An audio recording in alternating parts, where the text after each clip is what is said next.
أعوذ بالله من الشيطان الرجيم. بسم الله الرحمن الرحيم. الحمد لله رب العالمين. الرحمن الرحيم. مالك يوم الدين. إياك نعبد وإياك نستعين. اهدنا الصراط المستقيم. صراط الذين أنعمت عليهم غير المغضوب عليهم ولا الضالين.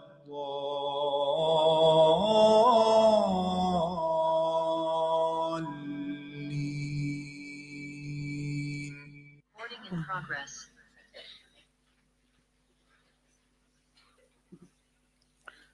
السلام علیکم ورحمۃ اللہ وبرکاتہ۔ کیا حال ہے سب کا؟ جب ویکنڈ شروع ہو جاتا ہے تو پھر آپ کی کیا سوچیں ہوتی ہیں؟ خوشی کی؟ جی، نیند پوری کرنی ہے، کپڑے دھونے، اچھا، دھوپ سیکنی ہے، اچھے ٹارگٹس۔ کوئی اس کے علاوہ کوئی اور کام؟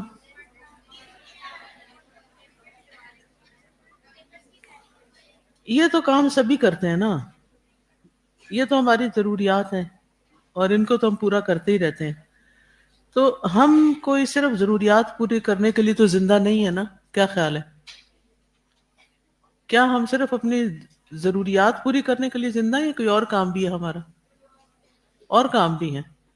تو سوچا کرے کہ ویکنڈ ہے، اس کام سے فرصت مل رہی ہے، تو میں اس سے بہتر کیا آلٹرنیٹ اختیار کروں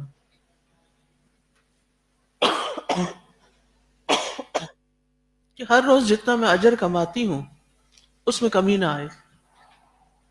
ہر روز تو آپ ماشاءاللہ 6-8 گھنٹے کے لیے پڑھ کے قرآن کے ساتھ، حدیث کے ساتھ، علم کے ساتھ، علم والوں کے ساتھ، تو آپ کو تو نہیں پتا کہ کتنے درجے بلند ہو رہے ہیں، وہ تو آگے جا کے ہی پتا چلے گا۔ لیکن جب چھٹی کا دن آتا ہے تو میرا تو دل اداس ہوتا ہے۔ آپ خوش ہوتے ہیں، میں اداس ہوتی ہوں۔ پھر میں سوچتی ہوں کہ میں اور ایسا کیا کروں کہ یہ کمی پوری ہو۔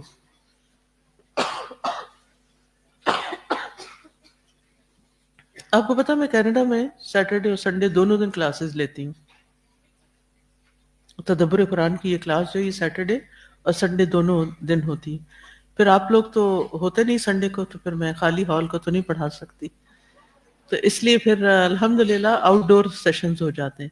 کل انشاءاللہ بحریہ میں ہے، اگر آپ میں سے کچھ لوگ بحریہ میں رہتے ہیں یا ان کے رشتہ دار رہتے ہیں تو آپ ان کو بتا سکتے ہیں، وہاں پر ضرور آئیں، اور انشاءاللہ کچھ قرآن کی مجلس ہو جائے گی انشاءاللہ تعالی۔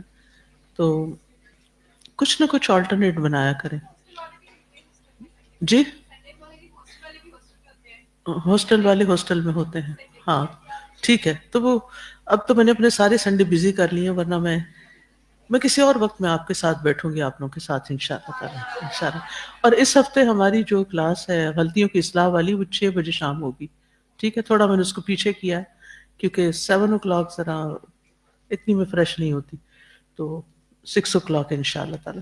جو لوگ آن لائن سنتے ہیں وہ بھی، اور آپ لوگ بھی نوٹ کر لیجیے گا، ٹھیک ہے؟ تو چلیے اب ہم شروع کر لیتے ہیں۔ ہم نے پچھلے ہفتے کیا کیا تھا؟ سورۃ النمل کی آیت نمبر 45 پڑھی تھی، تو آج ہم انشاءاللہ شروع کریں گے آیت نمبر 46 سے، ٹھیک ہے؟ نحمدہ ونصلی علی رسولہ الکریم، اما بعد، فاعوذ باللہ من الشیطان الرجیم، بسم اللہ الرحمن الرحیم، رب اشرح لی صدری ویسر لی امری واحلل عقدۃ من لسانی یفقہوا قولی۔ آیت نمبر 46، تلاوت کیجیے شمیم. وَإِذَا قُرِئَ الْقُرْآنُ فَاسْتَمِعُوا لَهُ وَأَنصِتُوا. انصتوا، ٹھیک ہے؟ کیا مطلب ہے؟ ترجمہ آتا ہے؟ ترجمہ آتا ہے؟ کیا معنی ہے انصتو کا؟ تو بول کیوں رہے ہیں پھر؟ اوکے، اب غور سے سنیں، چلیے.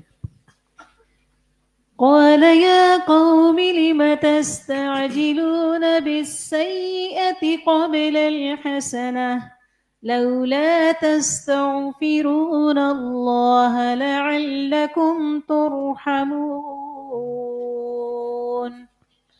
اس نے کہا اے میری قوم، کیوں تم بھلائی سے قبل برائی کو جلدی مانگتے ہو؟ تم اللہ سے بخشش کیوں نہیں مانگتے تاکہ تم پر رحم کیا جائے؟ پچھلی آیت میں ہم نے پڑھا کہ اللہ سبحانہ تعالیٰ نے قوم سمود کی طرف ان کے بھائی صالح علیہ السلام کو نبی بنا کر بھیجا. وہ انہی کے قوم میں سے تھے. انہوں نے اپنی قوم کو، اپنے لوگوں کو اللہ کی عبادت کی طرف بلایا. تو ایک گروہ نے بات مان لی اور وہ ان کے ساتھی بن گئے، ان کے صحابی بن گئے ان پر ایمان لا کر. جبکہ انہی کی قوم، انہی کے لوگوں میں سے دوسرے گروہ نے اس دعوت کو ٹھکرا دیا اور بتوں کی پرستش پر مصر رہے. اب یہ دو گروہ بن گئے ایک ہی قوم کے. سوری، آپ یوں سمجھے کہ جیسے ایک گھر کے لوگ دو حصوں میں بٹ گئے. تو ایک قوم دو حصوں میں بٹ گئی، کچھ ایمان لے آئے اور کچھ شرک پر اصرار کرتے رہے. تو اس پر صالح علیہ السلام نے انہیں اللہ کے عذاب سے ڈرایا. تو ڈرنے کی بجائے انہوں نے ان کو مذاق بنا لیا اور ان سے مطالبہ کرنے لگے کہ جس عذاب کی تم باتیں کرتے ہو وہ عذاب جلدی ہم پر لے آؤ.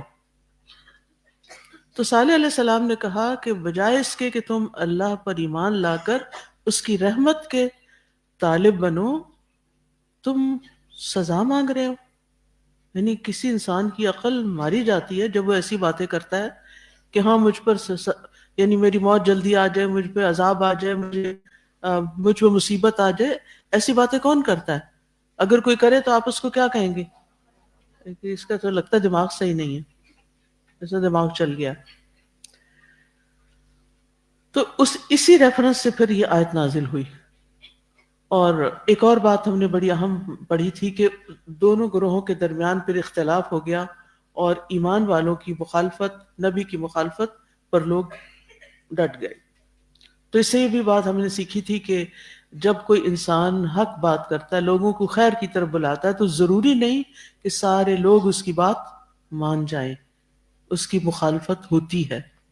اور یہ بالکل ایک نارمل چیز ہے اور اس کو نارمل لینا چاہیے. اس پر بہت اپسیٹ نہیں ہونا چاہیے کہ کوئی میری مخالفت کیوں کر رہا ہے، کوئی میری بات کیوں نہیں مان رہا. تو کہتے ہیں قال یا قوم لم تستعجلون بالسیئۃ قبل الحسنہ. قال، اس نے کہا، کس نے؟ صالح علیہ السلام نے. کیا کہا؟ کیا کہا؟ یا قوم. دیکھیے نا، آپ دیکھیں گے تو جواب دیں گے نا. مصحف تو کھول لیجئے نا، اگر سپارہ نہیں بھی تدبر قرآن کا، اگر اپنے پاس نہیں تو کسی سے شیئر کر لیں. آیت پر، جب میں آیت پڑھ رہی ہوں تو آیت پر نظر رکھا کریں. قال، کہا، کس نے؟ صالح علیہ السلام نے. کس سے؟ اپنی قوم سے. کیا کہا؟ یا قومی. انبیاء علیہ السلام کی عادت ہوتی ہے کہ جب وہ دعوت کا کام کرتے ہیں، لوگوں کو اللہ کی طرف بلاتے ہیں، تو ان سے محبت کا اظہار کرتے ہیں، حالانکہ وہ ایمان پر نہیں ہوتے. ان کے ساتھ خیر خواہی کرتے ہیں، ان کے ساتھ اپنائیت برتتے ہیں، ان کو اپنی قوم بتاتے ہیں. یا قومی، ادھر کیا؟ یا قومی کیا مطلب ہے؟ اے میری قوم، اے میرے لوگوں، اے میرے اپنے لوگوں.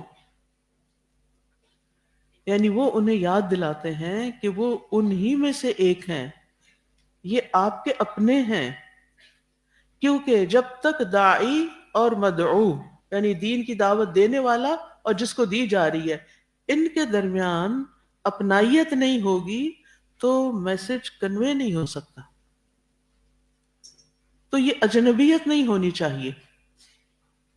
ایک استاد اور شاگرد کے درمیان اجنبیت نہیں ہونی چاہیے، اپنائیت ہونی چاہیے.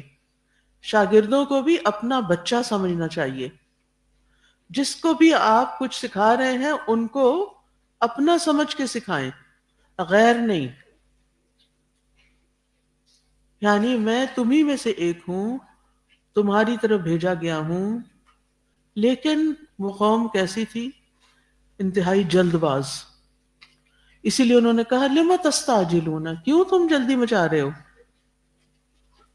کس بات کی؟ بالسیئۃ، برائی یا عذاب لینے کی، قبل الحسنہ، اچھائی سے پہلے. یعنی یہ لوگ اس قدر کم دماغ تھے، یا دوسرے لفظوں میں کہیے کہ بے وقوف تھے، نا سمجھ تھے، کہ جب ان کے نبی نے ان سے کہا کہ تم اگر نہیں مانو گے تو تم پر اللہ کا عذاب آ جائے گا، تو انہیں چاہیے تھا کہ ڈر جاتے اور مان جاتے. انہوں نے اس بات کی بھی کوئی پرواہ نہیں کی اور کہنے لگے کہ اچھا پھر عذاب لے آؤ. کیونکہ قرآن مجید کی دوسری آیتوں سے پتہ چلتا ہے کہ صالح علیہ السلام نے اپنی قوم کو عذاب کی دھمکی دی تھی. مثلاً سورۃ الاعراف میں آتا ہے، انہوں نے فرمایا ہذہ ناقۃ اللہ لکم آیۃ فذروها تأکل فی ارض اللہ ولا تمسوها بسوء فیأخذکم عذاب علیم. یہ اللہ کی اونٹنی تمہارے لیے ایک نشانی ہے، لہٰذا اسے چھوڑ دو کہ اللہ کی زمین میں چرتی پھرے، اور تم اسے کسی برائی کے ارادے سے مت چھونا ورنہ تمہیں دردناک عذاب پکڑ لے گا. لیکن قوم نے پرواہ نہیں کی.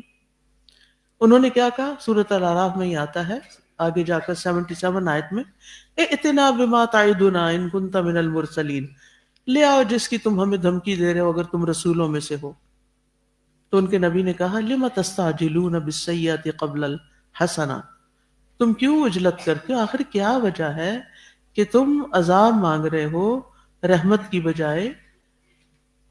اور سیئہ جو ہے، سیئہ برائی کو کہتے ہیں، سوء بھی اسی سے ہے، بلا، عقوبت، آزمائش. اور حسنہ سے مراد عافیت اور رحمت. برائی اللہ کا غضب اور اس کی ناراضگی لانے کا سبب بنتی ہے، اور نیکی اللہ کی رحمت اور اس کی رضا لانے کا سبب بنتی ہے. تو تم کیوں ایسے کام کر رہے ہو؟ کیوں ایسے مطالبے کر رہے ہو کہ جس سے تم پر اللہ کا غضب آ جائے اس سے پہلے کہ اللہ کی رحمت آئے؟ تو قوم نے عذاب سے ڈرنے کی بجائے پیغمبر کا مذاق بنا لیا اور کہا کہ ائتنا بما تعدنا، جو تم دھمکیاں دے رہے ہو لے آؤ. اور پھر انہوں نے کیا کیا؟ اونٹنی کی کونچیں کاٹ ڈالی اور اپنے رب کے حکم کے خلاف سرکشی کی، اور کہنے لگے کہ دیکھو اب، یعنی ان کا خیال تھا کہ کچھ نہیں ہوتا، یہ ایسے ہی دھمکیاں ہیں.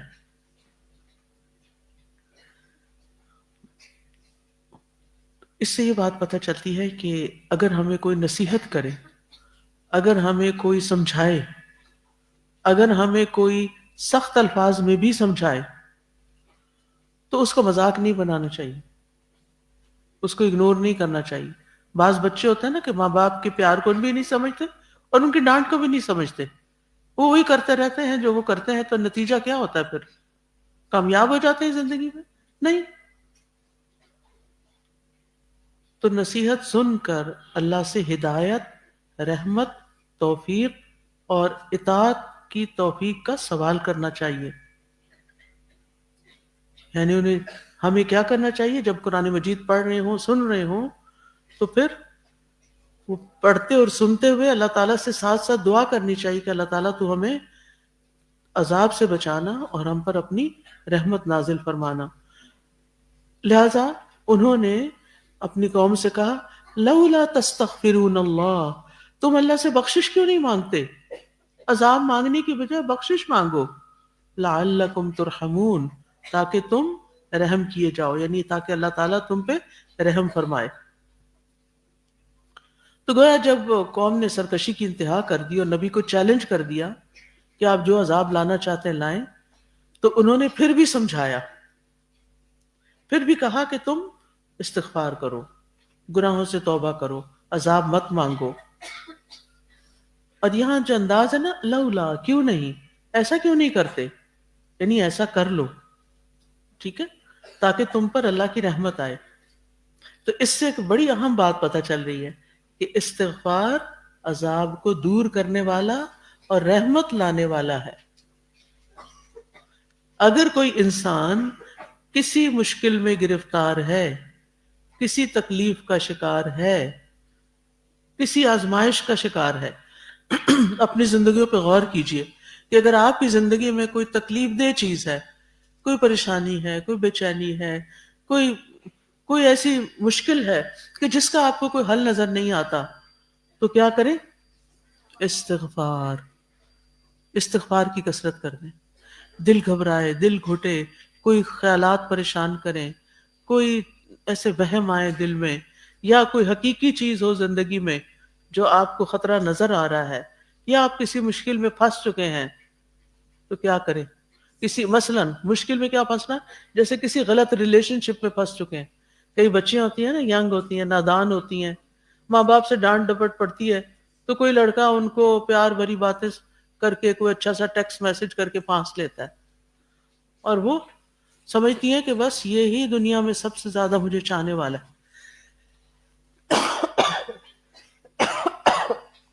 اور بعض اوقات یہ چاہنے والے گلیوں میں آوارہ پھر رہے ہوتے ہیں، نہ وہ پڑھتے ہیں، نہ وہ کوئی کام کرتے ہیں، نہ وہ زندگی میں سنجیدہ ہوتے ہیں. بس وہ کیا کرتے ہیں، ادھر سے ایک لڑکی کو پھنسایا، دوسری جگہ دوسری لڑکی کو پھنسایا، بیک بک کئی لڑکیوں کو پھنسا کے رکھتے ہیں، اور شادی کسی ایک سے بھی نہیں کرتے. اگر کرنا بھی چاہے تو کون کو رشتہ نہیں دیتا. کیا آپ نے ایسی کہانیاں سنی؟ یہ چیز ہمارے معاشرے میں بہت عام ہو گئی. تو اگر آپ سننے والوں میں سے بھی کوئی اس مصیبت میں پھنس چکا ہے یا کسی اور ایسی تکلیف میں، تو پھر کیا کریں؟ استغفار، اور اس سے نکلنے کی کوشش کریں. آپ دیکھیے کہ ماں باپ کو ناراض کر کے شادی کرنا، ماں باپ کو بے عزت کر کے اپنی خواہش پوری کرنا، اور بغیر سوچے سمجھے جذباتیت کے ساتھ کسی ریلیشن شپ میں کود پڑنا، یہ کوئی عقل مندی کی بات نہیں. پھر ایسی لڑکیاں ساری زندگی ریگریٹ کرتی رہتی، ساری زندگی پچھتاتی رہتی ہیں کہ کاش ہم اس وقت سن لیتے. کیونکہ ماں باپ کا ایک تجربہ ہوتا ہے، ماں باپ نے ایک عرصے تک دیکھا ہوتا ہے کہ کون کس کے لیے سوٹیبل ہے اور نہیں. ٹھیک ہے، کبھی ماں باپ بھی غلطی پر ہوتے ہیں، وہ سب چیزوں کو فورسی نہیں کر رہے ہوتے، لیکن عام طور پر ایسا نہیں ہوتا. ٹھیک ہے، تو اس لیے کوئی بھی چیز یا اس کے علاوہ بھی کوئی گناہ جس سے آپ نکلنا چاہتے ہیں، آپ کو بری عادت پڑ چکی، مثلا زیادہ کھانے کی عادت پڑ گئی ہے، جنک فوڈ کھانے کی عادت پڑ گئی ہے، آپ کسی وقت ہیلدی فوڈ کھا ہی نہیں سکتے اور وہ آپ کو ڈائجسٹ ہی نہیں ہو رہی. جن لوگوں کو جنک کھانے کی عادت ہو جاتی ہے نا، ان کو اچھی غذا بھی نقصان دیتی، کیونکہ بیمار معدہ ہے نا، تو اچھی غذا تو اچھا معدہ ہی ہضم کرے گا. یا اس کے علاوہ بھی کوئی مسئلہ جس میں آپ اٹکے ہوئے ہیں، استغفار کی کثرت کریں تاکہ اللہ تعالیٰ کی رحمت آئے اور ہم اس مشکل سے نجات پائیں. آپ ہوں یا آپ کے پیاروں میں سے کوئی ہو، یا کوئی بھی آپ کے پاس اپنا مسئلہ لے کر آئے، اس کے بے شمار فائدے ہیں. سورۃ ہود میں ہی آتا ہے، اور اے میری قوم اپنے رب سے مغفرت طلب کرو، پھر اس کی طرف لوٹ آؤ، تو وہ تم پر آسمان سے خوب برسنے والی بارش بھیجے گا، اور تمہاری قوت پر مزید قوت کا اضافہ کرے گا، اور تم مجرم بن کر نہ پھرو. یعنی تمہاری کمزوریاں دور کر دے گا، تمہیں قوت عطا کرے گا. تو استغفار سے قوت بھی ملتی ہے. سورۃ نوح میں آتا ہے، فَقُلْتُ اسْتَغْفِرُوا رَبَّكُمْ إِنَّهُ كَانَ غَفَّارًا يُرْسِلِ السَّمَاءَ عَلَيْكُمْ مِدْرَارًا وَيُمْدِدْكُمْ بِأَمْوَالٍ وَبَنِينَ وَيَجْعَلْ لَكُمْ جَنَّاتٍ وَيَجْعَلْ لَكُمْ أَنْهَارًا. اپنے رب سے بخشش مانگو، یقیناً وہ بہت بخشنے والا ہے، وہ تم پر آسمان سے خوب بارش برسائے گا. آج کل بھی بارش نہیں ہو رہی تو بیماریاں بہت بڑھ رہی ہیں، تو استغفار کی ضرورت ہے ہم سب کو اس نیت سے کہ اللہ ہم پہ بارش برسا. اگر ہم سب بھی دل سے کرنے لگ گئے نا تو انشاءاللہ بارش ہو جائے گی. کر کے تو دیکھیں پورے یقین کے ساتھ. وہ تم پر آسمان سے خوب بارش برسائے گا اور وہ مال اور بیٹوں کے ساتھ تمہاری مدد کرے گا اور تمہیں باغات سے نوازے گا اور تمہارے لیے نہریں جاری کر دے گا. اسی طرح اگر کوئی عذاب آ رہا ہو نا انسان پر تو استغفار کی وجہ سے وہ بھی ٹل جاتا ہے.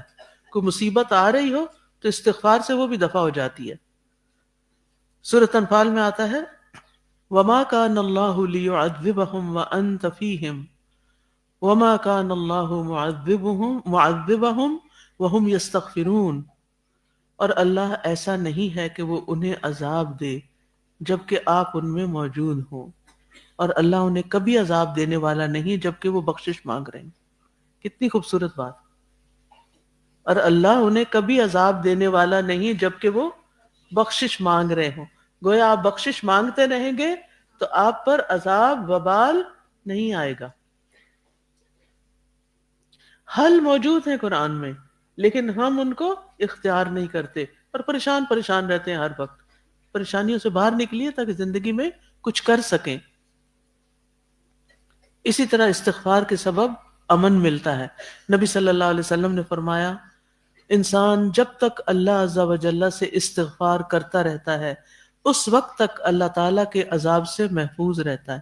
اللہ عز و جل کے عذاب سے محفوظ رہتا ہے. قتادہ کہتے ہیں یہ قرآن تمہیں تمہاری بیماری اور علاج بتاتا ہے. گناہ تمہاری بیماری ہے اور استغفار ان کا علاج ہے. گویا بیماریوں کا علاج بھی استغفار میں ہے. اسی طرح دل کو صاف کرنے، دل کا کینہ، بغض، حسد، بے چینی، اضطراب، پریشانی، غفلت، بھول چوک، ان سب چیزوں سے، ان سب آلائشوں سے بھی نکلنے کا ذریعہ کیا ہے؟ استغفار. ابن القیم کہتے ہیں کہ میں نے ایک دن اپنے شیخ ابن تیمیہ رحمہ اللہ سے کہا کسی عالم سے پوچھا گیا کہ بندے کے لیے تسبیح زیادہ فائدہ مند ہے یا استغفار؟ تو انہوں نے جواب دیا اگر کپڑا صاف ہو تو اس کے لیے بخور اور عرق گلاب زیادہ فائدہ مند ہے. پہلے زمانے میں یہی پرفیومز تھی نا. اور اگر وہ میلا ہو تو صابن اور گرم پانی زیادہ فائدہ مند ہے. کیا مطلب؟ یعنی اگر آپ سمجھتے ہیں کہ گناہ زیادہ ہو گئے ہیں اور ان کی وجہ سے پریشانیاں بڑھ گئی ہیں تو استغفار، اور اگر آپ امن میں، اطمینان میں، تو پھر تسبیح کی کثرت. تو انہوں نے ابن تیمیہ نے مجھ سے کہا لیکن جب کپڑے مسلسل میلے ہی رہیں تو پھر کیا ہو؟ یعنی گناہ ہی گناہ ہوتے جا رہے ہیں. ابن تیمیہ کہتے ہیں استغفار انسان کو ناپسندیدہ کاموں سے ہٹا کر پسندیدہ کاموں کی طرف لے جاتا ہے. کتنی بڑی خوشخبری. یعنی اگر آپ کی زندگی میں کوئی پروڈکٹیوٹی نہیں اور کوئی ڈھنگ کا کام نہیں اور آپ کو احساس ہے شدت سے کہ آپ نے کوئی غلط کام کر لیے ہیں جن کا آپ کو وبال بھگتنا پڑ رہا ہے یا زندگی تنگ ہوئی بھی ہے، تو پھر کیا ہے؟ اس دلدل سے نکلنے کے لیے بھی استغفار چاہیے. ناقص عمل کی بجائے کامل عمل پر لگا دیتا ہے. تجوید اچھی ہو جائے گی. ٹھیک ہے، جب ایک مخرج نہ ہی نکلے تو پھر اس کو چھوڑ کے نا ذرا پہلے استغفار کرنی شروع کر دیں. اور ادنا مقام سے اٹھا کر اعلیٰ اور اکمل مقام پر پہنچا دیتا ہے. کتنے فائدے ہوئے؟ نمبر 1، ناپسندیدہ کام چھڑا کے پسندیدہ میں لے آتا ہے. ناقص عمل سے نکال کر کامل پر لگا دیتا ہے. ادنا مقام سے اٹھا کر اعلیٰ کی طرف لے جاتا ہے. اسی طرح ایک حدیث میں آتا ہے رسول اللہ صلی اللہ علیہ وسلم نے فرمایا جو شخص یہ بات پسند کرتا ہے کہ اس کا نامہ اعمال اسے خوش کر دے، یعنی قیامت کے دن اپنی بک آف ڈیڈز دے کے خوش ہو جائے، تو وہ کثرت سے استغفار کیا کرے، کیونکہ اس میں سے ساری برائیاں اور ایسی چیزیں جو پریشان کرنے سب مٹ چکی ہوں گی، ایریزڈ. دنیا میں ہم یعنی اگر ہم سے کوئی ایسی غلطی ہو گئی ہے کہ جس کا ہمیں بہت ملال ہے، ندامت ہے، شرمندگی ہے، اور ہم اس گلٹ سے نکل ہی نہیں پا رہے، ٹھیک ہے، تو پھر استغفار سے کیا ہوگا؟ آپ اس سے باہر آ جائیں گے اور آپ کا نامہ اعمال بھی صاف ہو. یاد رکھیے جب نام اعمال میں گناہ زیادہ ہوتے ہیں نا، گناہ بھاری ہو جاتے ہیں اس میں، تو وہ دل بھی بھاری ہو جاتا ہے. اور جب آپ استغفار کرتے ہیں اور وہ مٹنا شروع ہوتے ہیں تو آپ کا دل بھی روشن ہونا شروع ہو جاتا ہے.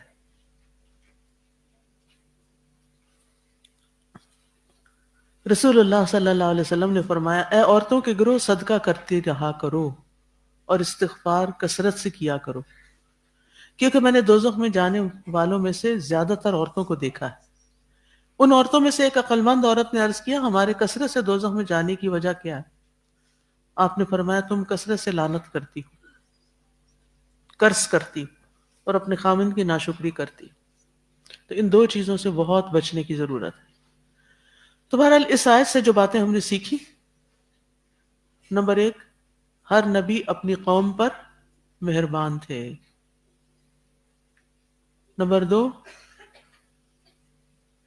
غرور اور تکبر جس کی وجہ سے انسان حق کو مانتا نہیں اور اس کا مذاق اڑاتا ہے، یہ برائیوں کی جڑ ہے. نمبر 3، استغفار اللہ کی رحمت کا سبب ہے، غلطیوں کی تلافی کا طریقہ ہے. غلطیاں تو ہو جاتی ہیں، فطری بات ہے، لیکن ان کے برے اثرات سے نجات دلاتا ہے.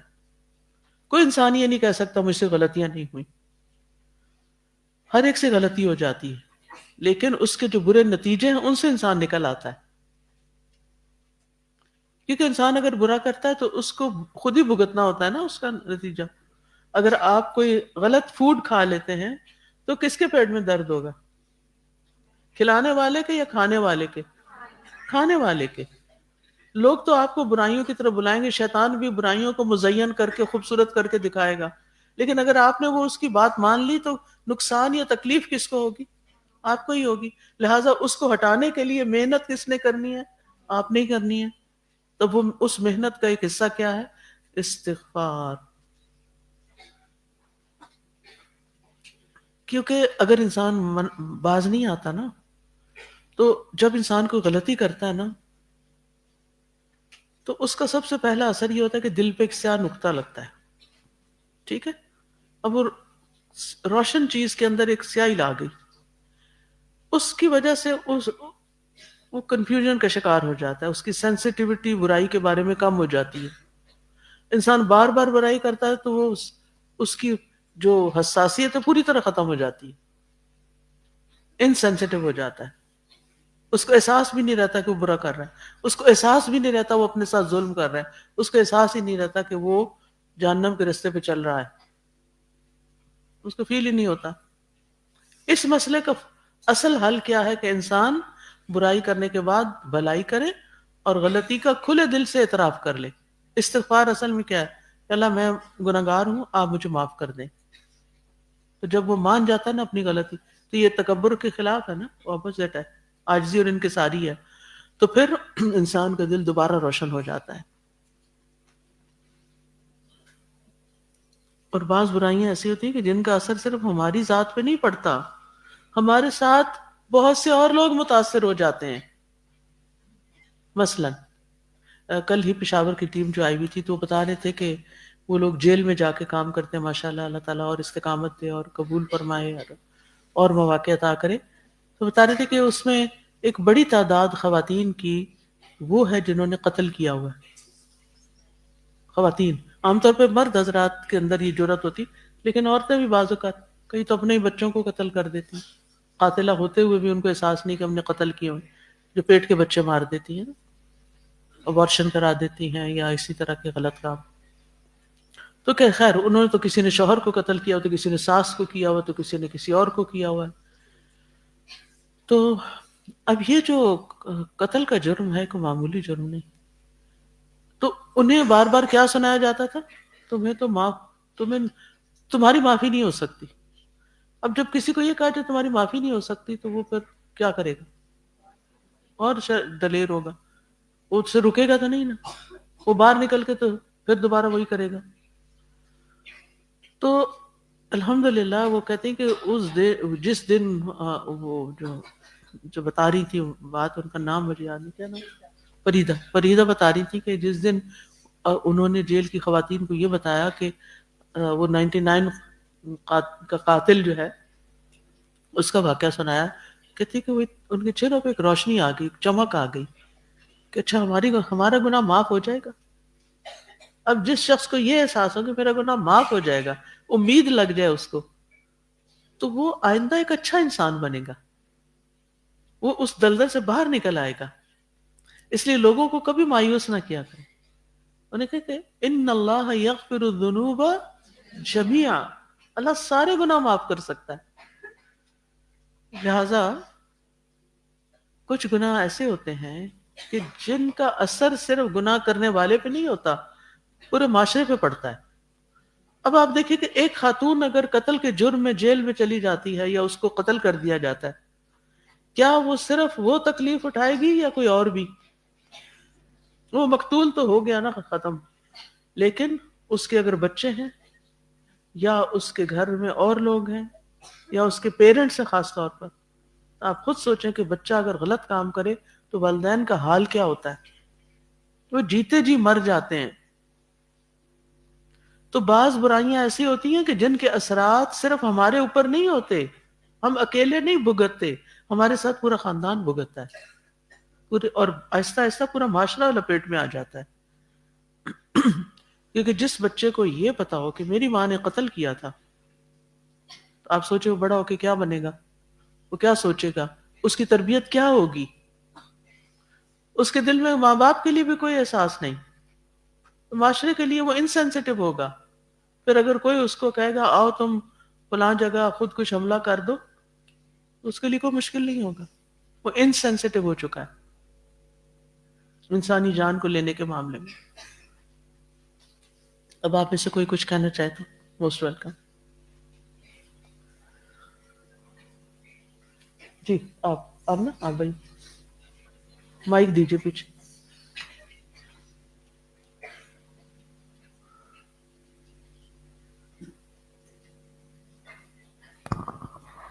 استاذہ ایک ایکسپیرینس تھوڑا سا شیئر کروں گی. استغفار کے حوالے سے جو کاموں میں رکاوٹ کے ساتھ میرا بہت ایکسپیرینس رہا ہے. رکاوٹیں دو طرح کی ہوتی ہیں, انٹرنل ہوتی ہیں اور ایکسٹرنل ہوتی ہیں. سم ٹائمز حالات موافق نہیں ہوتے, لیکن some times every thing in place ہوتی ہے, یعنی وقت بھی ہے, ایبلٹی بھی ہے, ریسورسز بھی ہیں, لیکن کام رکا ہوا ہے. تو یہ میں نے بہت ایکسپیرینس کیا ہے. تو اس میں ریسنٹلی جب آپ لاسٹ ٹائم ہی تھی, دعائیں ایپ میں ہم شفا کی دعاؤں کی آڈیوز ڈالنے کا کام کر رہے تھے, اور استغفار کی دعائیں بھی تھیں اس میں, اور یہی والی آیت تھی لولا تستغفرون اللہ. اور اس پرٹیکولر آیت کی آڈیو ٹھیک نہیں چل رہی تھی, اور ایک دن پوری رات میں نے لگائی کہ یہ کیوں نہیں ٹھیک چل رہی. ایشو یہ نکلا کہ فائل کے نیم کی اسپیلنگ ایرر تھی, فارگیونیس میں ایک ای مسنگ تھا, اور جو کہ کسی کی آنکھ دیکھ نہیں پا رہی تھی اور شاید دیکھ بھی نہیں سکتی تھی. اور میں تھوڑی دیر کے لیے رک گئی کہ اسی آیت پہ یہ مسئلہ کیوں آیا ہے, اور میں نے اس کی اسکرین شاٹ اپنی ٹیم کو بھیجی کہ میں نے کہا تھوڑا سا غور کرو کہ ہم سب کو کیا کرنے کی ضرورت ہے. اللہ تعالیٰ ہمیں واقعی میں, مجھے اس وقت فیلنگ یہ آئی کہ اللہ تعالیٰ, حالانکہ ہم کرتے ہیں, لیکن میں نے اس سے لیسن یہ سیکھا کہ بہت زیادہ کرنے کی ضرورت ہے, اور اسپیسیفک پرابلم کے لیے نہیں کرتے نا. جی جی کیونکہ ہم جنرلی کرتے ہیں, اور اس میں ہمارے دل میں کوئی اپنی کوئی غلطی جلتی یاد نہیں ہوتی. ہم بس روٹین میں, کیونکہ استغفار 100 دفعہ دن میں کرتے تھے نبی صلی اللہ علیہ وسلم, تو ہم بھی کر لیں, لیکن اس بات پہ استغفار وہ نہیں پتا. تو اور جب نیت سے کریں تو ضرور آسانی اللہ تعالیٰ آپ کو ایکسپیرینس بالکل کراتا ہے. اور اس میں سب سے پہلے نا کہ اس غلطی کا اعتراف کرنا کہ ہاں غلطی تو ہے. کیونکہ میں نے اکثر لوگوں کو ڈینائل موڈ میں دیکھا ہے, وہ غلطی نہیں مانتے, وہ کچھ اور وجوہات تلاش کرتے رہتے ہیں. لیکن جب انسان اس چیز کو واقعی ایکسیپٹ کر لیتا ہے کہ ہاں یہ ای مسنگ ہے, یہ ڈالنا پڑے گا, تو پھر مسئلہ حل ہو خاص جاتا ہے. طور پہ جو ان ایکسپلینیبل رکاوٹیں ہوتی ہیں نا, اس کے پیچھے کوئی نہ کوئی روٹ کاز تو ہوتا ہے, بالکل لیکن ہوتا ہے, وہ ہمیں نظر نہیں آ رہا ہوتا. تو اللہ سے استغفار اس نیت سے بھی کریں کہ اللہ تعالیٰ میری غلطی مجھے دکھا دے. بالکل. اور وہ بھی آتا نا وَتُوبُوا إِلَى اللَّهِ جَمِيعًا أَيُّهَا الْمُؤْمِنُونَ لَعَلَّكُمْ تفلحون. اللہ کے طرف سارے کے سارے اکٹھے توبہ استغفار, یعنی جو ٹیم ورک ہوتا ہے اس میں پھر پوری ٹیم بھی کرے, لعلکم تفلحون, تاکہ کامیاب ہو جاؤ. اب میں نے روٹین یہ بنا لی ہے کہ جب کوئی نیا پروجیکٹ سٹارٹ ہوتا ہے یا ہم کوئی میٹنگ کرتے ہیں یا کوئی نیا ممبر بھی ایڈ ہوتا ہے تو میں ان کو کہتی ہوں کہ آپ بہت کیپیبل ہو, آپ کو اللہ نے اسکل دی ہوئی ہے, کام آپ کر لو گے, لیکن میں آپ کو گارنٹی سے کہہ رہی ہوں کہ رکاوٹ آپ ایکسپیرینس کرو گے. تو جب رکاوٹ آئے تو کام چھوڑ کے نا دعائیں, حفاظت کی, شیطان سے پروٹیکشن اور استغفار کو اپنے اوپر لازم کر لو, کیونکہ اس کے بغیر آپ کتنے کیپیبل کیوں نہ ہو, کتنے اسکلڈ کیوں نہ ہو, آپ کا کام نہیں ہوگا. اور بالکل یہ اللہ تعالیٰ نے, مجھے لگتا ہے کہ اس میں اللہ کی بہت بڑی رحمت ہے کہ اللہ تعالیٰ ہمیں ہمبل کرتے ہیں. ایگزیکٹلی. ہم اللہ کے آگے کوئی دین کا کام آپ نہیں کر سکتے جب تک آپ اللہ سے گڑ گڑا کے مدد نہیں مانگیں گے کہ اللہ تعالیٰ یہ کرا لے میرے سے, اور اس کے باوجود بھی آپ کی ہر ایفرٹ کے باوجود بھی آپ رکاوٹ ایکسپیرینس کریں گے, تو اس وقت اور زیادہ ہمبل ہونے کی ضرورت ہے اور استغفار کو پکڑنے کی ضرورت ہے. بالکل. ایک طرز عمل ہے قوم صالح کا کہ اکڑ گئے, اور دوسرا یہ ہے کہ پھر جھک جائے انسان. اور آپ کی بات سے مجھے یاد آیا کہ امام ابن تیمیہ کو اگر کسی آیت کی تفسیر سمجھنے میں مشکل پیش آتی تھی تو وہ صبح سے دوپہر تک صرف استغفار کرتے تھے, کیونکہ رکاوٹیں تو ہر کام میں آتی ہیں اور خصوصاً دین کے کام میں. تو ہمیں اس پر ضرور سوچنا چاہیے. آپ نے بہت اچھا ریمائنڈر دے دیا, ہم سب کو سوچنا چاہیے, چاہے تجوید پڑھتے ہوئے کوئی مخرج نہیں نکل رہا یا کوئی آیت یاد نہیں اور بعض اوقات حفظ میں رکاوٹ آ جاتی ہے. یعنی بڑی لمبی بعض اوقات ایسا تھا لمبی سی پورے پیراگراف والی آیت منٹوں میں یاد ہو جاتی ہے, اور ایک چھوٹی آیت زبان پہ چڑھ کے نہیں دیتی, تو چھوڑ کے اس کو استغفار شروع کر دیں. جی آپ. استاذہ میں استغفار کو نا ایک اسٹریس ریلیونگ ذکر سمجھتی ہوں. ایک بار پروننسیشن بھی سارے ٹھیک کر لیں, یہ استغفار ہوتا ہے, استغفار نہیں ہوتا, یہ جمع کسی کا نہیں ہے, باب استفعال ہے. جی. میں استغفار کو نا ایک اسٹریس ریلیونگ ذکر سمجھتی ہوں کہ ہمارے ہاں لوگوں میں بہت سے پرابلم ہے آج کل, اسٹریس کی, انزائٹی, ڈپریشن, اور چھوٹی چھوٹی باتوں پہ ہم جو ہے نا اسٹریس لے لیتے ہیں. اور میں نے خود بھی اپنے کلینکل ایکسپیرینس میں بھی دیکھا ہے کہ چھوٹی چھوٹی بات پہ ایگزامس میں اسٹوڈنٹ انزائٹی لیتے ہیں اور سائیکیٹرسٹ کے پاس پہنچ جاتے ہیں. تو اگر اس طرح کی اسٹریسفل سچویشن ہو نا کچھ بھی, تو اس میں اگر آپ تھوڑی دیر بیٹھ کے کانشیسلی استغفار کریں نا تو آپ کو بہت ریلیکس آپ فیل کرتے ہیں. تو آپ کو استغفار کرنا چاہیے. جزاک اللہ خیر. نیکسٹ وہ پیچھے. السلام علیکم. جو لاسٹ آیت میں ہم نے پڑھا تھا, آپ نے کہا تھا کہ مخالفت آتی ہے, تو اس میں پچھلی کلاس میں نے اپنے لیے پوائنٹ نکالا تھا کہ سب سے پہلی مخالفت میرے لیے جو پرسنلی آتی ہے وہ میرے نفس میں آتی ہے, جو شیطان ڈالتا ہے کہ اچھا اگر یہ کام کرنے لگے, تم کسی کو یہ چیز بتا رہی ہو تو اس کو برا ہی نہ لگ جائے. تو مجھے تھا کہ یہ اب پوائنٹ تو ہو گئی ہے کہ کیا چیز پرابلم آ رہی ہے, بٹ لاسٹ کلاس سے اب تک میرے دماغ میں تھا کہ اس کو کیسے میں سالو کروں. میں ماما سے بھی ڈسکس کر رہی تھی, تو جیسے کہ اس کلاس میں نا پتہ لگا کہ اچھا سر یہ پوائنٹ ہے, یہ چیز نہیں سمجھ آ رہی, اب استغفار کرنا ہے اس کے لیے. اب آپ دیکھیں قرآن کا ربط سمجھ میں آتا ہے کہ اس آیت کے فوراً بعد یہ آیت کیوں آ گئی. نیکسٹ. السلام علیکم. اساتذہ میں استغفار کی برکت بتانا چاہتی ہوں. میری جو بڑی سسٹر ہے نا, تو 13 سال پورے ان کی اولاد نہیں ہوئی. ان کو ڈاکٹروں نے بالکل مایوس کر دیا تھا کہ آپ مطلب کبھی ماں بن ہی نہیں سکتی زندگی میں. تو انہوں نے کثرت سے استغفار کیا تھا اور اللہ تعالیٰ نے ان کو بیٹا دیا تھا. اللہ کا وعدہ ہے قرآن میں. نیکسٹ. جب ہم کسی کو نصیحت کرتے ہیں تو ہم بہت روڈلی طریقے سے کرتے ہیں. ہم اس کو کہتے ہیں کہ تمہارا یہ گناہ معاف نہیں ہو سکتا, یا تم نے بہت غلط کام کر دیا اور یہ معاف کی گنجائش نہیں ہے. لیکن ہمیں یہ نہیں کہنا چاہیے, کیونکہ اللہ تعالیٰ تو ایسے آپ نے بتایا کہ وہ غفور الرحیم ہے, وہ بہت معاف کرنے والے ہیں, اور ہمیں دوسروں کو نا وہ دینی چاہیے, اسپیس دینی چاہیے کہ یہ اللہ تعالیٰ آپ کو معاف کر دیں گے. بالکل. نیکسٹ.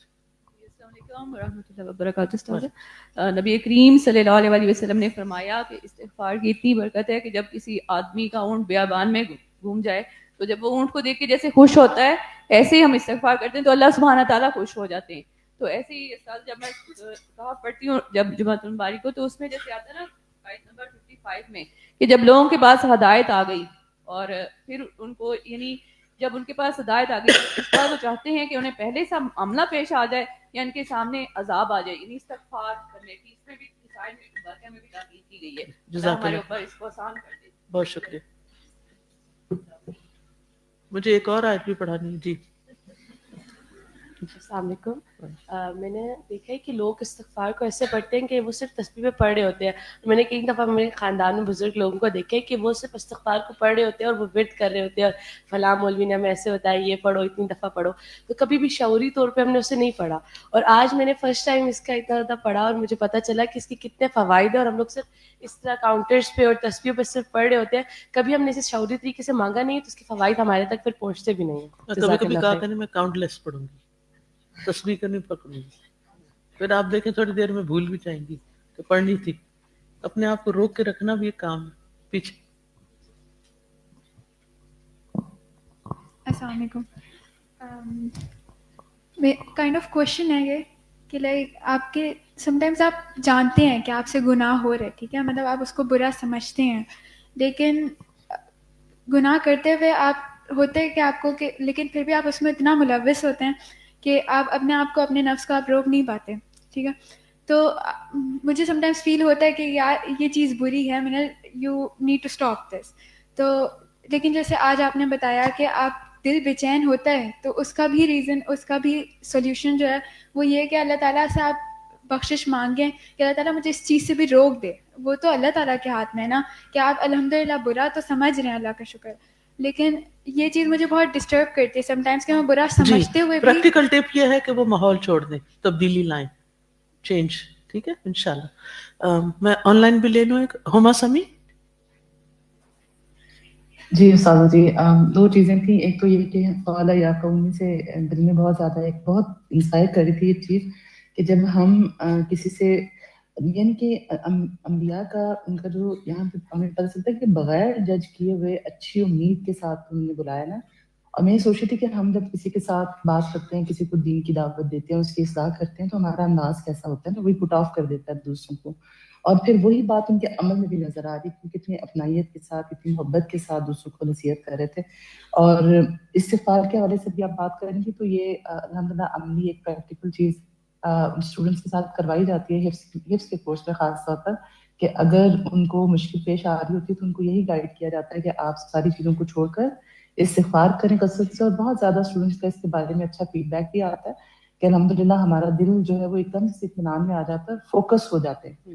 اور ایک چیز مجھے یہ بھی یہاں پر بہت زیادہ ایک ایگزامپل ذہن میں آ رہی تھی کہ جیسے سردیاں ہوتی ہیں, وائی فائی کے سگنل ڈراپ ہو رہے ہوتے ہیں, تو ہم اٹھ کر سگنل ڈھونڈتے ہیں نا, ادھر سے ادھر جاتے ہیں کہ ہمیں کہاں سے زیادہ اچھا کنیکشن مل جائے گا. تو اسی طرح جب ہم اللہ تعالیٰ سے استغفار کرتے ہیں, بخشش مانگتے ہیں, تو پھر اللہ سبحانہ تعالیٰ ہمیں وہ طریقے بھی سکھاتے ہیں جہاں ہم گناہوں سے بچ سکتے ہیں, اپنی صحبت کو بدلتے ہیں, اپنے ماحول کو بدلتے ہیں اور نیکی کی طرف جاتے ہیں. تو یہ بھی اللہ کی رحمتوں میں سے ایک رحمت ہے کہ ہم پھر ان طریقوں پر ایک عملی کوشش کر رہے ہوتے ہیں. الحمدللہ. جزاک اللہ خیر. جی شازیہ چودھری. جی استاذہ, میں سوچ رہی تھی کہ جیسے آج کل ہمیں یہ ہے نا کہ پاکستان میں بہت شادیوں کا سیزن ہے اور ہر فنکشنز میں میوزک اور یہ چیزیں, تو اس میں بھی بڑا ضروری ہے کہ obviously ہم نے ایسے فنکشنز میں شامل نہیں ہونا, لیکن یہ کہ ہم نے اپنے ریلیٹیوز کو بھی بڑی حکمت سے جو ہے نا ہم نے اللہ کی طرف جوڑنا ہے. ہمارا ایٹیٹیوڈ ایسا نہ ہو کہ وہ اور جو ہے وہ دین سے دور ہو جائے, کہ ہم کہہ کچھ رہے ہیں اور ہمارے اندر جو ہے اور بھی بہت سی برائیاں نظر آ رہی ہوں. اور دوسرا یہ کہ جیسے صبح اور شام جو سبحان اللہ و بحمدہ کی ہم تسبیح پڑھتے ہیں کہ چاہے سمندر کی جھاگ برابر بھی گناہ ہے تو اللہ معاف کر دیتے ہیں, تو یہ جو امید ہوتی ہے نا اس میں, یہ بہت ضروری ہے. اگر یہ ہمارے اندر امید نہ ہو تو مایوسی سے جو ہے وہ بہت ہی, کہ انسان ڈپریشن میں اور مزید کوئی کام کرنے کے پھر قابل نہیں رہتا. بالکل. جی نیکسٹ آیت. جی آپ کچھ کہنا چاہتے ہیں؟ آپ بولیے. آپ ہیلو, آپ کے ہاتھ میں بولیے.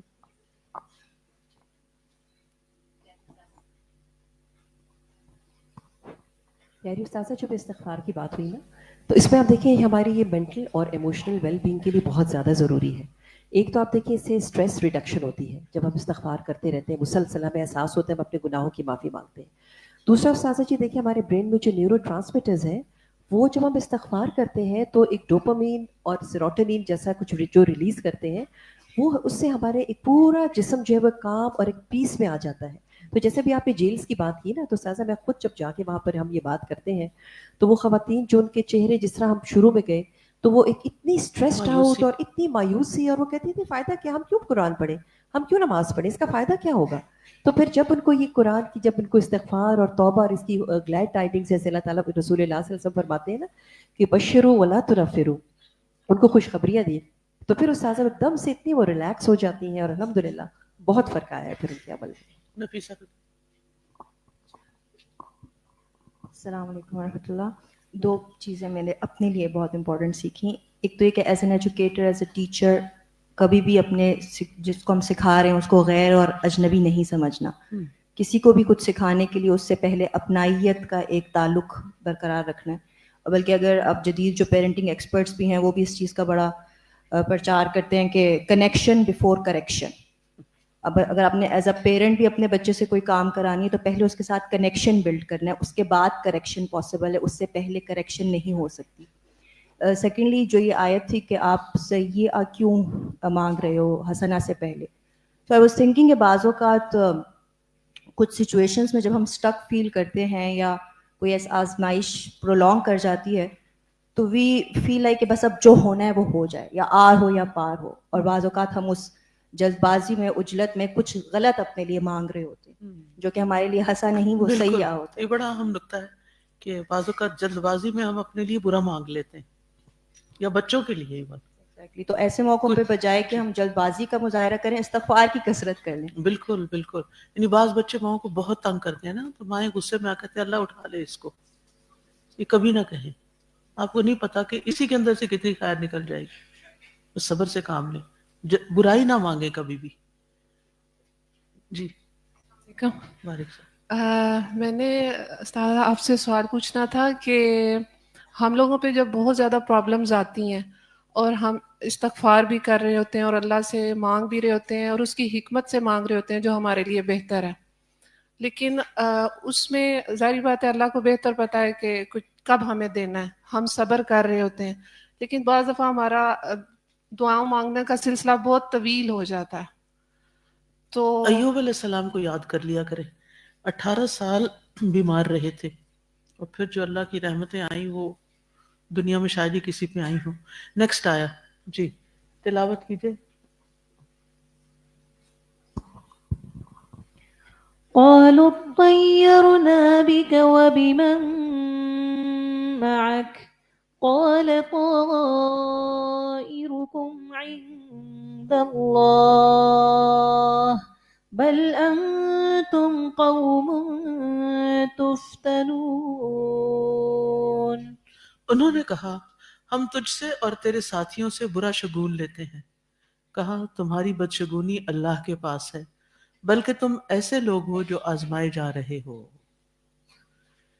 صالح علیہ السلام کو جھٹلانے والوں نے کہا کہ ہم نے تمہارے اور تمہارے ساتھیوں کے ساتھ بدشگونی پکڑی، یعنی تم ہمارے لیے برا شگون ثابت ہوئے ہو. ہم اچھے بھلے رہ رہے تھے، جب سے تم نے یہ دین کا دعوت کا کام شروع کیا ہمارے اوپر مسئلے کھڑے ہو گئے، اور اس کی وجہ تم ہی ہو. ہم تمہیں اپنے لیے منحوس سمجھتے ہیں، تمہاری وجہ سے ہمارے اوپر آئے دن مصیبتیں نازل ہوتی ہیں، اور اب ہمیں یقین ہو گیا ہے کہ اس کا باعث تم اور تمہارے ساتھی ہیں. اب آپ دیکھیے اللہ کے پیغمبر تو باعث رحمت ہوتے ہیں، لوگوں کے لیے رحمت بن کے آتے ہیں، اور لوگ ان کو کیا سمجھ رہے ہیں کہ تم ہمارے لیے مصیبت بن گئے، تم نے ہمارے رنگ میں بھنگ ڈال دی ہے، ہماری زندگی کو خراب کر دیا. ہم مزے سے رہ رہے تھے، اب تم ہم پہ پابندیاں لگا رہے ہو، یہ کرو یہ نہ کرو. قالوا اطیرنا بک وبمن معک. اطیرنا اصل میں تطیرنا تھا، تا کو ساکن کر کے قا میں ادغام کیا گیا، ٹھیک ہے. تطیرنا کو تا میں ڈال دیا گیا، اور پہلا حرف ساکن ہونے کی وجہ سے شروع میں حمزہ وصلی کا اضافہ کیا گیا، اور اس ادغام کی وجہ سے بدشگونی کے معنی میں شدت کا اظہار ہو رہا ہے. اطیرنا یعنی اس سے بدشگونی کی شدت کا اظہار کر رہے ہیں وہ. اب استغفار کا حکم ملنے کے بعد، مشورہ ملنے کے بعد ان کا جواب کیا تھا کہ اچھا ہم استغفار کرتے ہیں؟ نہیں. کہا نہیں، ہمیں استغفار کی ضرورت نہیں، ہم تمہیں اپنے لیے منحوس سمجھتے ہیں، اور جو تمہارے یہ ساتھی ہے نا جو تمہارے ساتھ ایمان لے آئے یہ بھی ہمارے لیے منحوس ہے. ہم سب ایک قوم تھے، تم نے آ کے پھوٹ ڈال دی، ہماری زندگی اجیرن بنا دی. اصل میں یہی باتیں نبی صلی اللہ علیہ وسلم کو کہی جا رہی تھی کہ تمہاری نبوت سے پہلے ہم سب آپس میں ایک قوم تھے، ہمارے درمیان محبتیں تھیں، لین دین تھا، رشتہ داریاں تھیں. اب تمہاری وجہ سے قوم ڈیوائیڈ ہو گئی ہے، کچھ ایمان والے ہو گئے اور کچھ ایمان نہیں لائے. اس بات کو انہوں نے پکڑ لیا. اس سے کیا بڑی اہم بات پتہ چلتی ہے کہ بعض اوقات آپ ایک بہت اچھا کام کر رہے ہوتے ہیں جس کی لوگوں کو سمجھ نہیں ہوتی، تو وہ کیا کرتے ہیں، اس کو کسی اور ہی رنگ میں لیتے ہیں. تو پھر آپ کو کیا کرنا چاہیے اس وقت؟ لوگوں کی باتوں سے کام چھوڑ دینا چاہیے؟ نہیں، سبھی یہ کہہ رہے ہیں، یہ پوری قوم یہ کہہ رہی ہے کہ تم منحوس ہو. ہاں، میں تو پھر منحوس ہی ہوں. کچھ بچیاں ہوتی ہیں نا، ان کو گھروں میں بڑے تانے پڑتے ہیں. ہمارے معاشرے میں بڑا عام ہے، باپ تانے دے رہا ہے، دادا بیچ میں آ گیا ہے، وہ چچا، سارے بس یہ تو ہے ہی منحوس. اب ایسی بچیاں پھر ایسی بچیوں کا کانفیڈنس کیا ہوتا ہے؟ ہر جگہ سے ٹھکرائی جا رہی، ہر جگہ سے ٹھکرائی جا رہی. ان بیچاریوں کی یہ سمجھ نہیں آ رہی کہ ان کا قصور کیا ہے. بِأَيِّ ذَنبٍ قُتِلَتْ. یہ جو تانے ہوتے ہیں نا، یہ قتل سے کم نہیں ہوتے، کسی انسان کا کانفیڈنس ختم کر دینا. لیکن افسوس یہ کہ جاہل معاشرے کے اندر یہ چیزیں بہت عام ہیں. تو اگر آپ اچھا کر رہے ہیں اور لوگ آپ کو انڈرسٹینڈ نہیں کر رہے، تو آپ کو لوگوں کی باتوں سے کوئی اثر نہیں لینا چاہیے. آپ کو پتا ہونا چاہیے کہ آپ خود کیا کر رہے ہیں. ٹھیک ہے؟ بدشگونی پکڑنا جاہلوں کی عادت ہوتی ہے. قوم فرعون نے بھی کیا کیا تھا؟ موسیٰ علیہ السلام کو وَإِن تُصِبْهُمْ سَيِّئَةٌ يَطَّيَّرُوا بِمُوسَىٰ وَمَن مَّعَهُ. اگر انہیں کوئی تکلیف پہنچتی آل فرعون کو، تو وہ اس کو موسیٰ اور اس کے ساتھیوں کی نحوست بتاتے، یہ تمہاری وجہ سے ہوا ہے. سورۃ یاسین میں بھی آپ نے پڑھا ہوگا، وہ کہانی پڑھی ہوگی نا، جس میں 3 رسولوں سے مخاطب ہو کے قوم نے کیا کہا؟ اِنَّا تَطَيَّرْنَا بِكُمْ لَئِن لَّمْ تَنْتَهُوا لَنَرْجُمَنَّكُمْ وَلَيَمَسَّنَّكُم مِّنَّا عَذَابٌ أَلِيمٌ. نبی صلی اللہ علیہ وسلم کے دور میں بھی منافقین کی یہی حالت تھی. ایک شخص مسلمان ہوتا، اگر اس کو کوئی خیر پہنچتی تو بڑا خوش ہوتا، اور اگر کوئی آزمائش آ جاتی تو منہ کے بل پلٹ جاتا. سورۃ النساء میں آتا ہے وَإِن تُصِبْهُمْ حَسَنَةٌ. سورۃ النساء آیت 78 پڑھیے آپ ذرا. کوئی پڑھ رہا تھا یہاں میرے پیچھے؟ حافظات ہیں ماشاءاللہ. اچھا، وَإِن تُصِبْهُمْ حَسَنَةٌ يَقُولُوا هَٰذِهِ مِنْ عِندِ اللَّهِ وَإِن تُصِبْهُمْ سَيِّئَةٌ يَقُولُوا هَٰذِهِ مِنْ عِندِكَ. اگر انہیں کوئی بھلائی پہنچتی تو وہ کہتے یہ اللہ کی طرف سے ہے، اور اگر کوئی برائی پہنچتی تو کہتے یہ آپ کی طرف سے، آپ کو بلیم کرتے.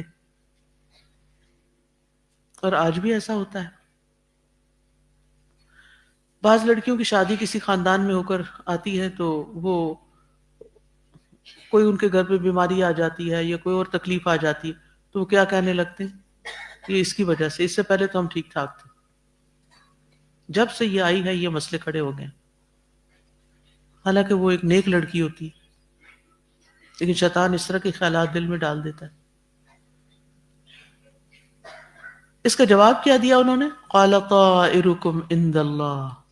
کہا تمہاری نحوست تو اللہ کے پاس ہے، تمہاری فعل بد اس کا سبب صالح علیہ السلام اور ان کے ساتھی نہیں، تقدیر کا مالک تو اللہ ہے. جو کچھ ہوتا ہے سب اللہ کی طرف سے ہوتا ہے. قل کل من عند اللہ. مکہ میں بھی ایسے لوگ تھے، اگر بارش ہوتی، کشادگی ہوتی تو وہ خوش ہوتے، اور اگر نہ ہوتی تو آپ کو بلیم کرتے. آج بھی آپ دیکھیں کہ بدشگونی کا جو ہے نا ایک بہت دورہ ہے. کالی بلی سے بدشگونی لینا، اور کس سے لیتے ہیں؟ کبے کے بولنے سے بےچارا. جی آپ کو پتا کراچی میں رات کو بھی کبے بولتے تھے کیونکہ وہ روشنیاں بہت ہوتی ہیں اور لوگ وہاں تو رات کو دن ہوتا ہے تو لوگ کھانے پینے کی چیزیں پھینک دیتے تو وہ اپنا رزق راتوں کو بےچارے تلاش کرتے رہتے.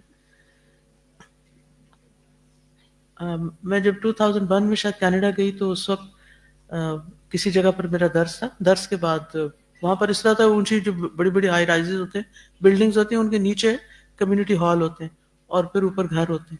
تو نیچے کمیونٹی ہال میں درس تھا پھر اس کے بعد ہم اپنے گھر لے گئے. جو ہی ہم لفٹ میں داخل ہوئے تو انہوں نے کہا کہ دیکھیں یہاں نمبر 13 نہیں ہے. ویسے تو تھا 13 لیکن کسی بھی فلور کا نمبر 13 نہیں ہوتا ہے نا کہ ترقی یافتہ ملک ہے اور پڑھے لکھے لوگ ہیں. وہاں تو کسی ان پڑھ کے رہنے کی کوئی گنجائش ہی نہیں. ہر شخص کے لیے ہائی اسکول کرنا تو مسٹ ہے. تو پھر بھی یعنی آج بھی پڑھے لکھے لوگوں میں یہ جہالت ہے کہ وہ بعض نمبرز کو، بعض ناموں کو، بعض انسانوں کو، بعض کاموں کو، بعض جانوروں کو منحوس سمجھتے ہیں. خاص جانور ایک پرندہ ہے یا جانور ہے اس کو منحوس سمجھتے ہیں. وہ کون سا ہے؟ الو. جی یہ سب پتا ہے سب کو. ایک مہینے کو بھی منحوس سمجھتے ہیں. سفر کا مہینہ. یس. دور جاہلیت میں پرندوں کے ذریعے شگون لیتے تھے پرندے اڑا کے.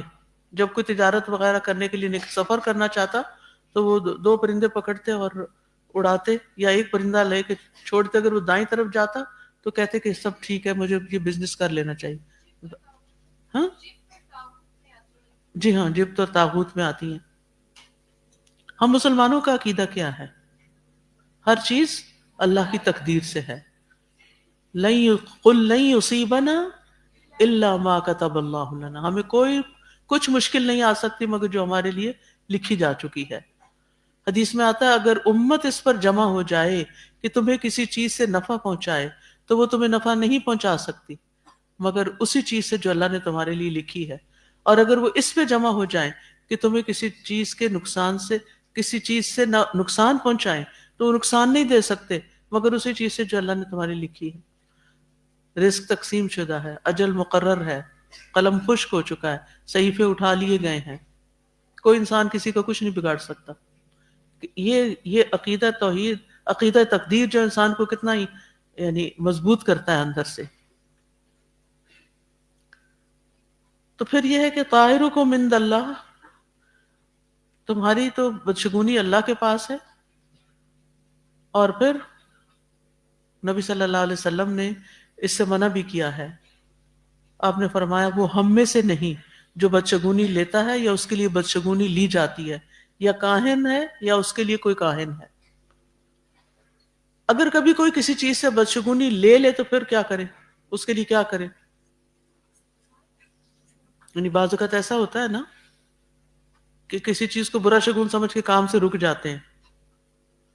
تو اس کے بارے میں حدیث میں آتا ہے رسول اللہ صلی اللہ علیہ وسلم نے فرمایا جس شخص کو بدشگونی نے کسی کام سے روک دیا وہ سمجھ لے کہ اس نے شرک کیا.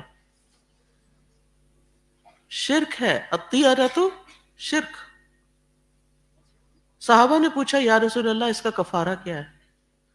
آپ نے فرمایا یوں کہہ لیا کرو اللہم لا خیر الا خیرک ولا خیر الا خیرک ولا الہ غیرک. اے اللہ ہر خیر آپ ہی کی خیر ہے، ہر شگون آپ ہی کا شگون ہے اور آپ کے علاوہ کوئی معبود نہیں. یعنی اپنی توحید کا اظہار کر دے. پھر بل انتم قوم تفتنون، بلکہ تو تم وہ قوم ہو جو آزمائی جا رہی ہو. فتنہ کیا ہوتا ہے؟ آزمائش. ٹھیک ہے. اصل میں اس کی فتنہ کا مطلب ہوتا ہے سونے کو آگ میں جلانا تاکہ اس کی میل کچیل ختم ہو جائے. تو آزمائش اس لیے آتی ہے کہ انسان کا میل کچیل چلا جائے، اس کی بری عادتیں ختم ہو جائیں، اس کے گناہ ختم ہو جائیں، وہ ایک اچھا انسان بن جائے، اس کے اندر چمک آ جائے، وہ خالص ہو جائے، وہ پیور ہو جائے.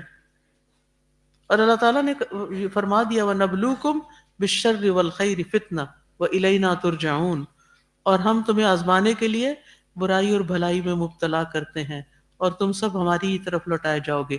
اس سے یہ پتہ چلتا ہے کہ ہر انسان آزمایا جاتا ہے. کسی کی آزمائش چھوٹی ہوتی ہے اور کسی کی آزمائش لمبی ہوتی ہے. تو اس آیت سے جو باتیں ہم نے سیکھی ان میں سب سے پہلی بات یہ کہ بدشگونی لینا کفار کی عادت ہے، اس دور میں بھی آج بھی. دوسری بات یہ کہ اللہ کے ہاں تقدیر لکھی جا چکی ہے. قال طائرکم عند اللہ. تیسری بات یہ بل انتم قوم تفتنون، سبھی آزمائے جاتے ہیں، مومن بھی اور کافر بھی.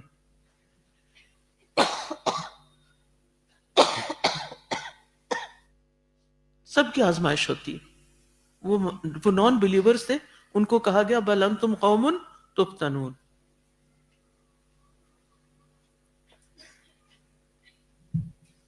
کوئی نیک ہو یا بد ہو، سب کی آزمائش ہوتی ہے. ٹھیک ہے، تو اس لیے انسان پر اگر کوئی آزمائش ہو تو اس کو بہت پریشان نہیں ہونا چاہیے. اللہ سے دعا کرتے رہنا چاہیے اور اپنی سی کوشش کرتے رہنا چاہیے کہ ہم اس مشکل سے نکل جائیں، اور معاملات اللہ پہ چھوڑ دینے چاہیے. گھبرانا نہیں چاہیے، بزدلی نہیں دکھانی چاہیے، اللہ سے حسن ظن رکھنا چاہیے. اور ہاں، شگون کے سلسلے میں ایک بات یہ یاد رکھیں کہ انسان کا جو شگون ہے نا، قال وہ کیا ہے؟ اس کے اپنے ہی اعمال ہیں. اس کی وجہ سے اس کا اچھا یا برا اس کی شامت اعمال آتی ہے. مشکلات اور دشواریاں بعض اوقات گناہوں کی وجہ سے بھی آتی ہیں، بعض اوقات درجات بلند کرنے کی وجہ سے کے لیے آتی ہیں. بعض اوقات بعض آزمائشیں زندگی میں بے سکونی لاتی ہیں. بیماری وغیرہ نہیں ہوتی لیکن سکون لٹا ہوا ہوتا ہے. اور بعض گناہ انسانوں کی زندگی سے برکت ختم کر دیتے ہیں. وقت میں برکت نہیں رہتی، مال میں برکت نہیں رہتی، رزق میں، علم میں، عمل میں، اطاعت میں، عبادت میں، کسی چیز میں برکت نہیں، کاموں میں برکت نہیں. یہ گناہوں کی وجہ سے ہوتا ہے. اور اس کے لیے علاج کیا ہے؟ استغفار. استغفار نہیں، استغفار. پڑھے لکھے ہونے کا فائدہ اٹھائیں. بعض گناہ عمر کو بے برکتہ کر دیتے ہیں. انسان کی زندگی کے اندر تباہی آ جاتی ہے، ذلت آ جاتی ہے. لوگوں کے دلوں میں اس انسان کی کوئی قدر و قیمت نہیں رہتی. بعض گناہ حال اور مستقبل کی نعمتوں کا زوال بن جاتے ہیں. بعض گناہ انسان کو اللہ سے بہت دور کر دیتے ہیں، آپس کی محبتیں ختم ہو جاتی ہیں. حدیث ہے، نبی صلی اللہ علیہ وسلم نے فرمایا اس ذات کی قسم جس کے ہاتھ میں محمد کی جان ہے، جو دو لوگ بھی آپس میں ایک دوسرے سے محبت کرتے ہوں اور ان کے درمیان جدائی ہو جائے، نہیں لڑ پڑے، تعلق خراب ہو جائیں، تو وہ یقیناً ان میں سے کسی ایک کے گناہ کی وجہ سے ہوگی. اس سے یہ پتہ چلتا ہے کہ گناہ کی وجہ سے انسان اچھی دوستی سے بھی محروم ہو جاتا ہے، اچھے لوگوں کا ساتھ چھٹ جاتا ہے. گناہوں کی وجہ سے دوستی دشمنی میں بدل جاتی. گناہوں کا ایک نقصان یہ بھی ہوتا ہے کہ دل سے نفرت ختم ہو جاتی، گناہ کی انسینسیٹیو ہو جاتا ہے انسان، شیطان مسلط ہو جاتا ہے، دل مردہ ہو جاتا ہے، دل میں وحشت آتی ہے.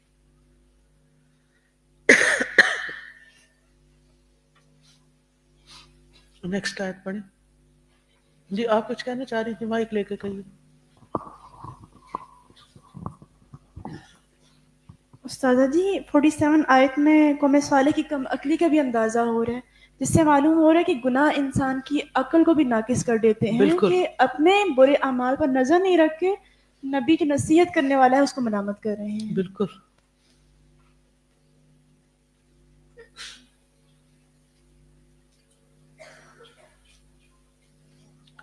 اور ایک چیز تو مسلسل ہی ساتھ چمٹ جاتی ہے اور وہ دل کی بے چینی. استاذہ یہ جو رسپانس دے رہے ہیں حضرت صلی اللہ علیہ السلام کی قوم کے، آپ منحوس اور یہ سارا کچھ، تو میں سوچی تھی کہ بعض اوقات ہم لوگ کسی کی نصیحت لینے کے بجائے، اپنی اصلاح کرنے کے بجائے، اس فیڈ بیک کو پازیٹیولی لینے کے بجائے ہر ایکسکیوز ڈھونڈ لیتے ہیں اپنے آپ کو نہ بدلنے کا. اپنا وہ ایک فکسڈ مائنڈ سیٹ رکھا ہوتا ہے ہم نے کہ ہم نے اپنی غلطی نہیں دیکھنی, ہم اپنے کمفرٹ زون سے نہیں نکلیں گے, اور ہر ایکسکیوز ہوتا ہے ہمارے پاس کہ یا تو وہ شخص منحوس ہے, یا حالات ٹھیک نہیں ہے, یا کوئی ایکسٹرنل فیکٹر ہے جو ان حالات کا ریزن ہے. ہمارے اندر کوئی ایسی چیز نہیں ہے جس کی اصلاح کی ضرورت ہے. تو یہ فیڈ اور بیک پھر لینا, ایسے لوگوں کی اصلاح کبھی بھی نہیں ہوتی. اور یہی فرق ہوتا ہے گروتھ مائنڈ سیٹ اور فکسڈ مائنڈ سیٹ کا. گروتھ مائنڈ سیٹ ہر لمحے فیڈ بیک لیتا بھی ہے اور اپنی اصلاح بہتر کرنے کی کوشش میں لگا رہتا ہے, اور اس کو فیڈ بیک کی سمجھ بھی آ جاتی ہے. اور جو فکس مائنڈ سیٹ ہوتا ہے اس کو سمجھ بھی نہیں آتی کہ دوسرا کوئی کیا کہہ رہا ہے. کس میں گمان تو سوچ ہوتی ہے نا انسان کا, شگون نحوست ہوتی, بدشگونی جو ہوتی. یہ جو کل کے لیکچر کا میں نے بات کی تھی نا, تو یہ ہے وائٹ روز مارکی, وائٹ روز, ٹھیک ہے, بحریہ فیز 7 کل کا درس جو ہوگا انشاءاللہ. اور ٹائم ہے 11 o'clock, 11 to 1, رائٹ. اب 3 منٹ میں اگلی آیت نہیں ہو سکتی, ورنہ میرا بڑا دل تھا کہ میں تیزی سے اگلی آیت بھی پڑھا جاؤں. اب 3 منٹ میں آپ کوئی بات کر سکتے ہیں. میں آن لائن دیکھ لیتی ہوں اگر کسی کا بات کرنا ہے تو. جی آمنہ,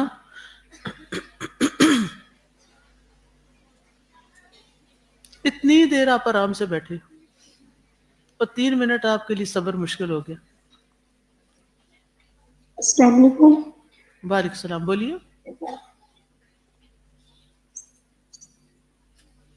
السلام علیکم. بولتے جائیے پلیز. کیسی ہیں آپ؟ الحمدللہ رب العالمین. اساتذہ آپ مجھے اپنا نمبر دے سکتی ہیں؟ کیا کہا انہوں نے, سمجھا جی پوری دنیا کو پتا چل جائے گا, پھر میں میسیجز میں جی ڈوب جی جاؤں جی. گی. آپ الہدا اسلام آباد آئیے, آج کل میں یہاں ہوں, اور جو بات کرنی ہے آپ آ کے کر لیجیے, ٹھیک ہے. اس وقت ہم تو سبق کی بات کر رہے ہیں, بس 2 منٹ ہیں ہمارے پاس. آپ میں سے کوئی کچھ, جی آپ بات کی مائک بولیے. استاذہ, جس طرح سے ہم بیماری میں ڈاکٹر کے پاس جاتے ہیں جو جسمانی بیماری ہوتی ہے, تو سم جی ٹائمز ہمیں بخار ہوتا ہے, ایک نارمل لیول کا ہوتا ہے, اور وہ پیناڈول سے بھی سم ٹائمز ٹھیک ہو جاتا ہے. لیکن کئی دفعہ ایسا ہوتا ہے کہ ایڈمٹ بھی ہونا پڑتا ہے, اور اس کا علاج جو ہے وہ اس کی جو ایک کیفیت ہوتی ہے بیمار کی, اس کے مطابق ڈاکٹر کئی دفعہ انجیکشن لگا رہے ہیں, ایڈمٹ کر رہے ہیں. بالکل اسی طریقے سے جب دل کی بیماری ہلکی پھلکی ہوتی ہے یا کچھ ایسا, ہم استغفار کرتے ہیں اور وہ ہمیں نارمل فیل ہوتا ہے. لیکن سم ٹائم دل کا بوجھل پن یا پھر کچھ بھی ایسا ہونا جو ہمیں فیل ہو رہا ہوتا ہے, دل گھٹ رہا ہے, پریشانیوں میں شدید والے ہم مبتلا ہو رہے ہیں, تو اسی طرح سے اس کی جو کوانٹٹی ہے نا وہ بڑھا دینی چاہیے. جیسے ہم دوائی کی ڈوز بڑھاتے ہیں. میں نے خود یہ ایک تجربہ کیا کہ بہت سارے فزیکل کچھ ایشوز بھی آ رہے تھے تقریباً فیبرری سے, اور میں نے ہر طرح کے ٹیسٹ کروا لیے, کیونکہ ہم الہدا سے میں رہ کے ایک سست بندہ وہاں کام نہیں کر سکتا. اسٹوڈنٹس ہمارے پاس ہوتے ہیں کہ روز ہم درد لے کے جائیں اور تکلیف لے کے جائیں, تو میں نے کہا جلدی سے اپنا علاج کرا لیا جائے. لیکن آپ یقین کریں کہ باڈی پینز بھی ہو رہے تھے اور سب بھی تھا. اب چاہے وہ نظر کا افیکٹ تھا, میری الہدا میں یہ کلیگ ہے, انہوں نے مجھے کہا کہ سائمہ آپ نا استغفار اور جو یہ اذکار ہیں, جیسے ہم رقیہ سنتے ہیں نا, تو ہم کبھی کبھی ایک دفعہ سن لیتے ہیں, آپ اس کی ڈوز بڑھا دیں. اور وہ میں نے 3-4 دفعہ سے بھی زیادہ پڑھنا شروع کر دیا, اس کو خود بھی پڑھا, اور جو ہم رقیہ سن رہے ہوتے ہیں اس کو سننا بھی زیادہ شروع کیا, اور الحمدللہ مجھے ایسے لگنے لگا جیسے کچھ بھی نہیں ہے. تو یہ چیزیں ہیں کہ جب بھی آپ فیل کریں کہ ہم ایک دفعہ استغفار کی تسبیح سے ٹھیک نہیں ہو رہے, تو اس کی ڈوز بڑھا. جزاک اللہ خیر. سبحانک اللہم و بحمدک, اشہد ان لا الہ الا انت, استغفرک و اتوب الیک. ابھی انشاءاللہ چونکہ میرا ٹیکسلا میں درس ہے تو مجھے فوراً نکلنا ہے, اس لیے مجھے اجازت دیجیے. السلام علیکم ورحمۃ اللہ وبرکاتہ. اللهم صل على محمد وعلى آل محمد كما صليت على إبراهيم وعلى آل إبراهيم إنك حميد مجيد. اللهم بارك على محمد وعلى آل محمد كما باركت على إبراهيم وعلى آل إبراهيم